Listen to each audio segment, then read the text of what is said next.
Makinig kayo ng mabuti, mga kaibigan.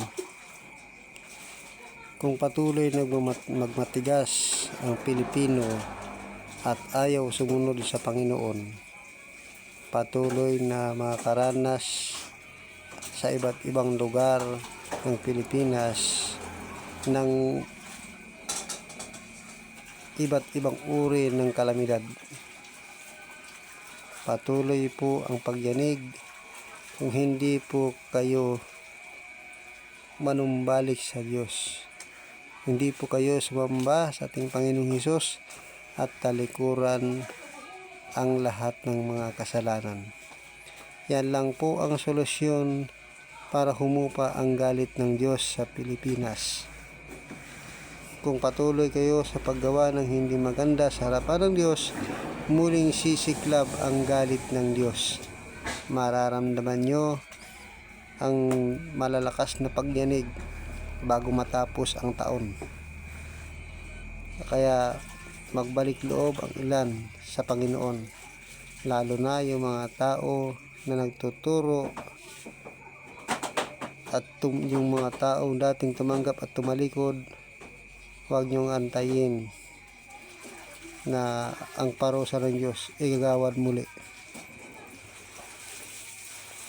At saka yung mga tagapagturo, lahat ng magturo, ang salita ng Diyos ang inyong ituro. Para sa ganon, marami ang makatanggap ng katotohanan. Alam nyo, yung mga debate ninyo, isa po yan sa ikinagagalit ng Diyos. Mga debatista, ako sa inyo, tigil-tigilan nyo yan. Magpahayag na lang kayo ng salita ng Diyos.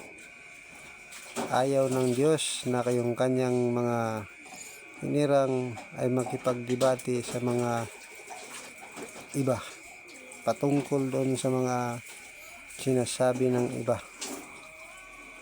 Hayaan nyo sila. Kailangan lahat ng mga nagtuturo magturo ng maayos. Umiwas kayo sa debate dahil isa rin yan sa ikinagagalit ng Diyos. Nalalapastangan ang pangalan ng Diyos minsan sa debate. Kaya ayaw ng Diyos ng ganon. Ang gawin natin o ang gawin ninyo, magpahayag kayo ng salita ng Diyos para baka kahabagan pa kayo ng Diyos. Pag nagbalik loob kayo sa Panginoong Hesus, tiyak ang inyong kaligtasan.